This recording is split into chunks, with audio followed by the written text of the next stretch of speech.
So now you've had a chance to read a bit of Plato, and you've got a sense of Socrates in action. I want you to have a think about how he talks to people, how he treats people. He asks searching questions, he asks critical questions, but he asks them in a certain form, and he wants answers of a certain sort, right? So, well, I won't go into a lot of detail on that, but I want you to think about if you had somebody who was a bit more robust than Meno, if Gorgias had been there, right, or Wittgenstein. Later on, we'll talk about Wittgenstein and family resemblance concepts, right?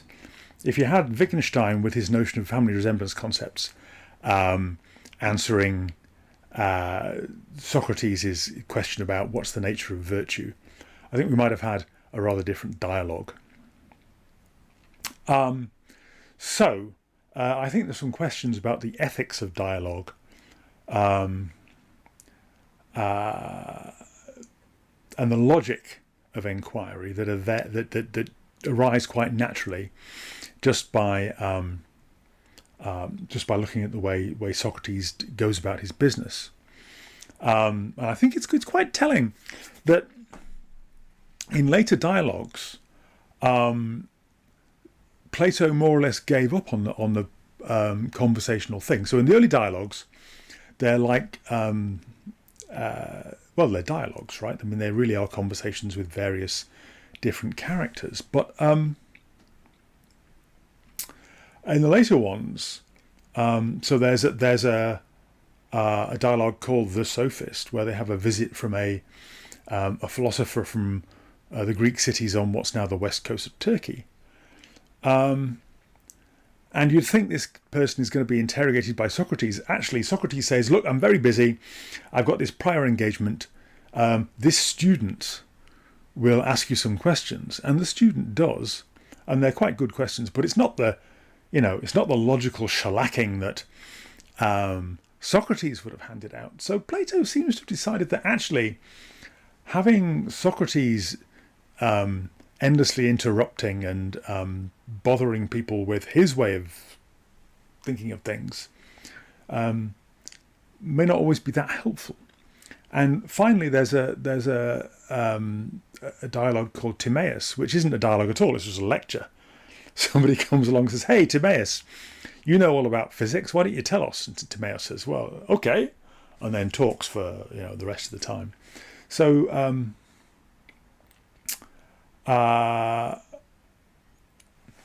where I'm going is, in the textbook, there's some standard stuff about how critical questions are core to philosophy and critical thinking, informal logic, and they are, but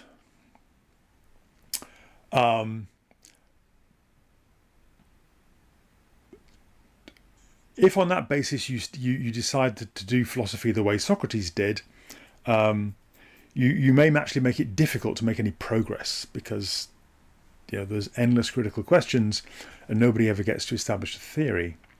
That seems to have been what Plato came to think eventually. Anyway, I want to talk to you briefly about Aristotle. So Aristotle comes after Plato. We have lots of Aristotle's writings. I have up on my shelves here. I have the selected works of Aristotle, and it's about this thick, right? I think it's called the basic works of Aristotle. It's the size of a house brick. So Aristotle's thing was to get systematic, whereas Plato sort of wandered from topic to topic, and yes, he had a coherent view, but he wasn't into the systematic development. He wasn't really into method as such. Aristotle was. Aristotle invented biology, he invented logic, he invented philosophy of science. As I mentioned earlier, he invented the literature review. Whenever he considered any question, the first thing he would do is say, well, what has everybody else said? And he would go through the available options, systematize them, right? So Aristotle wrote a book about rhetoric, or he gave lectures. What we have from Aristotle, we think of them as books. Actually, they're lecture notes, very often taken by his students, which means they're a bit like, reading Aristotle is a bit like flipping through the PowerPoint slides. I mean, it's all there, but you kind of wish there was a bit more prose and that the thing was a bit more kind of developed and explained. Presumably the explanations went in the gaps. Aristotle's philosophy is called the Peripatetic Philosophy because he gave lectures whilst walking up and down. Peripatetic means kind of in motion, right? So he would walk around and students would follow him, presumably trying to take notes on the move. Anyway, Aristotle made a model of rhetorical practice with three corners. There's a kind of triangle. The three elements, according to him: logos, ethos, and pathos. So logos is what you're saying. It's what you're saying. It's the account. It's kind of built in that it's coherent, right? So it's the account you're giving and in its coherence. So logos means word. So in the Bible it says, in the beginning was the Word. The Word was with God and the Word was God, right? The Greek, because the New Testament was written in Greek, the Greek word there for the word is logos.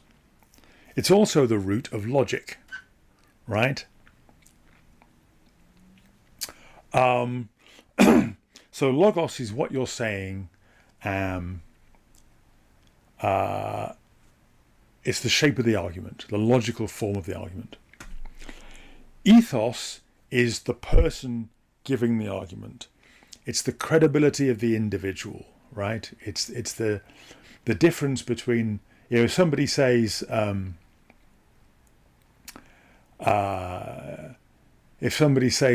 economy is going to pick up in the autumn of next year, well, you look at who's saying it. Is it this bloke down the pub who seems to think he knows everything and has an opinion about, absolutely everything and far more topics than any person could, kind of wanna be Gorgias, right? He's an expert on everything. Or is it a professor of economics at some prestigious research institute who's been right about these things for the last 30 years? You look at the person and their track record. So that is the ethos. And finally, pathos. And pathos is the effect of the speech on the emotions and the imagination of the listener, right? So, it's the difference between, the Persians have raised a really huge army and they're marching towards Greece, and we've had reports on this, and we think that they won't stop. We do think that they're coming for us, but we think if we assemble the fighting force of all the various cities, we think we've got a pretty good chance of stopping them, even though we're outnumbered. Versus Greeks, citizens, warriors, will you allow your honour to be destroyed? Will you allow your cities to be overrun? Will you allow your women to be violated? Surely not, right? Whatever the kind of musical, poetic, rhapsodic aspect. Okay, so Aristotle has this three-cornered model of rhetoric, which was the standard model of rhetoric for centuries. In the Middle Ages, Aristotle was known as the philosopher because his influence was so dominant. Okay, so I've talked enough for 1 week. I want you to listen to another philosopher now, a young woman called Gracie Cunningham, who has some questions, and her video is up next.